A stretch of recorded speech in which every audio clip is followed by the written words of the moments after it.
Throughout time, people across the world told each other tales of how they came to be, of heroes and monsters, romance and tragedy, death and rebirth.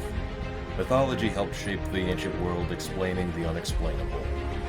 This is Mythology Unleashed.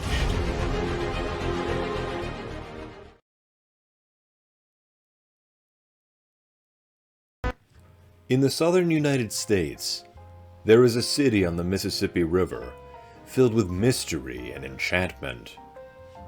New Orleans. From Bourbon Street in the French Quarter to the port and the bayou, New Orleans is a gem in the state of Louisiana, famous for its food, music, annual celebrations, and its melting pot of culture. Such culture is bound to spawn more than its fair share of myths and legends. Stories of strange creatures, phantom lights, and even the undead, all with their own style and flair, are told in the fabled city. This program will discuss some of the most mysterious and chilling legends of New Orleans. Stories of vampires go back thousands of years, perhaps even before the civilizations of Mesopotamia. But in the United States, New Orleans holds the record for vampire legends, and even vampire sightings. But one legend stands out among the rest. The most famous vampire in New Orleans, Jacques Saint-Germain.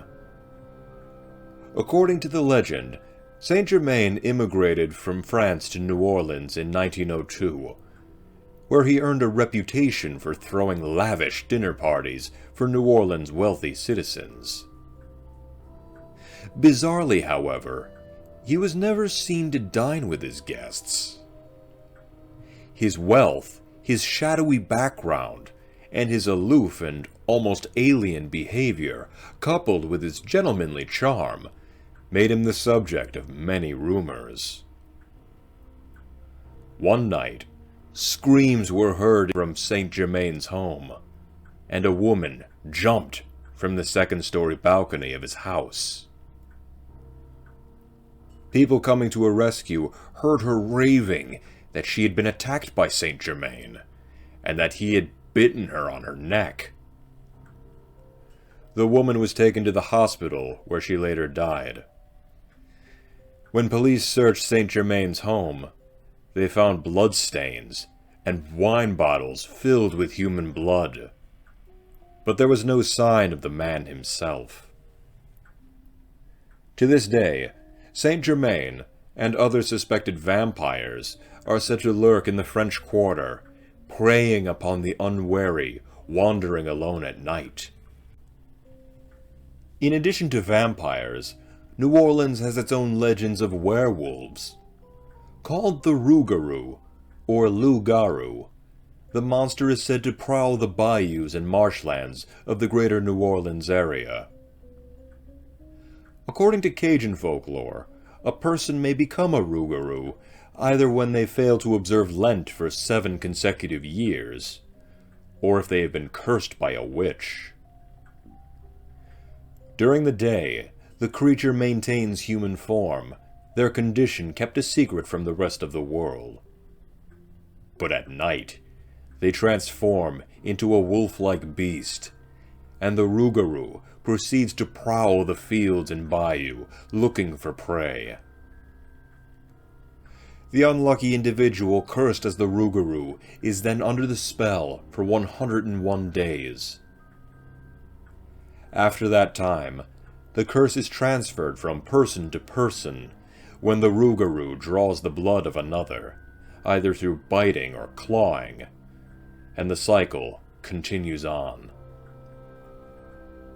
The best-known method to protect one's home from a Rougarou involves placing a colander or 13 pennies or stones on the doorstep or windowsill. Legend has it that the Rougarou is fixated on counting, but does not know how to count beyond the number 12. This method would perplex the creature, delaying its approach until escape or help could be found. or until the sun rises. A common trickster figure in various mythologies is the phantom light, and in Cajun folklore, that comes in the form of Le Feu Follet. Much like other ghostly lights, such as the will-o'-the-wisp of Celtic mythology, Feu Follet shines brightly in the bayou bordering New Orleans, appearing as a lonesome traveler wandering in the dark by the light of a lantern, or in more recent years, a flashlight. They most often would position themselves over a deep marsh or a body of water, and lure unsuspecting travelers towards them, causing them to sink into the water, leading to drowning, or at least utter humiliation. Both acceptable outcomes to Le Feu Follet. Another trick that they may play upon humans is to lead them far and away, deep into the woods, until they are hopelessly lost. The mystical origin of these phantom lights changes from tale to tale. Some say that they are the spirits of deceased loved ones, returning to bid their final goodbyes, while others say that they are evil entities, laying a trap for those unlucky enough to stumble upon them. Either way, if you were to see a mysterious light flickering in the dark area of the bayou, it would be wise not to follow it.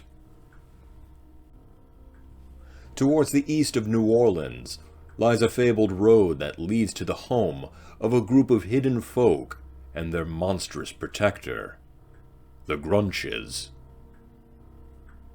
In the early 1800s, there was a group of societal outcasts afflicted with cases of albinism and dwarfism, and due to their appearance, were shunned by the rest of society, driven deep into the forest. Their mistreatment from society, coupled with the unrelenting fury of the wild, was said to devolve them into creatures that scarcely resembled human beings. From their lairs in the woods, they were said to steal livestock, namely goats, kidnap people, and even engage in cannibalism. The legend goes on to say that they made sacrifices to the devil in order to gain a protector, a beast that resembles a deformed reptilian goat with leathery skin, a row of back spines, and glowing eyes.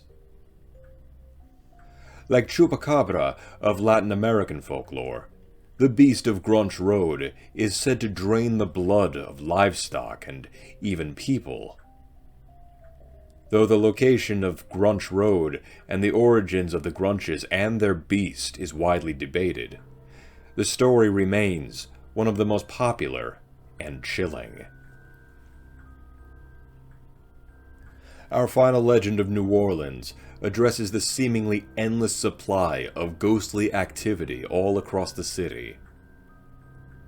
Stories of spirits of the deceased lingering in the land of the living are nothing new, and found practically worldwide. And yet the ghost stories of New Orleans manage to stand out among the sea of paranormal tales, so much so that the city offers ghost tours of allegedly haunted sites. Such sites include the infamous La Laurie Mansion at 1140 Royal Street in the French Quarter, whose halls are said to be haunted by the eponymous owner, Delphine La Laurie, as well as the souls of the tortured people she had mistreated during her cruel lifetime. And the HotelMonteleone, whose long history of paranormal activity includes the spirits of deceased employees, a former tenant named William Red Wildermuir, and its most famous resident, the ghost of a toddler named Maurice Peder, who died on hotel premises. Some ghosts of New Orleans are even praised rather than feared, such as Père Dagobert de Longoria, a sandal-clad, robe-wearing Capuchin monk of the 18th century, who appears during rainy mornings, singing loudly in front of St. Louis Cathedral, all the way down Pirates Alley. But perhaps the most famous ghost in New Orleans is the Queen of Voodoo, Marie Laveau. Laveau was a devout practitioner of Vodou and an herbalist who would hold spiritual ceremonies of healing and faith in Congo Square every Sunday until her passing in 1881. In the years following her death, Marie Laveau's legend as both a benevolent community participant and a mysterious individual capable of untold abilities grew exponentially. It is said that her ghost still roams the location of the former St. Anne Cottage and her tomb, located in St. Louis Cemetery. It is said that New Orleans is among the most haunted cities in America. Amidst the wonderful music, the iconic cuisines, and diverse cultural history, is a plethora of spooky urban legends woven deep into the cultural tapestry of the city. From strange creatures and monsters lurking in the rural areas, to denizens of the undead waltzing through the urban areas. So if you ever find yourself wandering the streets of the Big Easy, take heed. You may meet an unexpected visitor from the afterlife.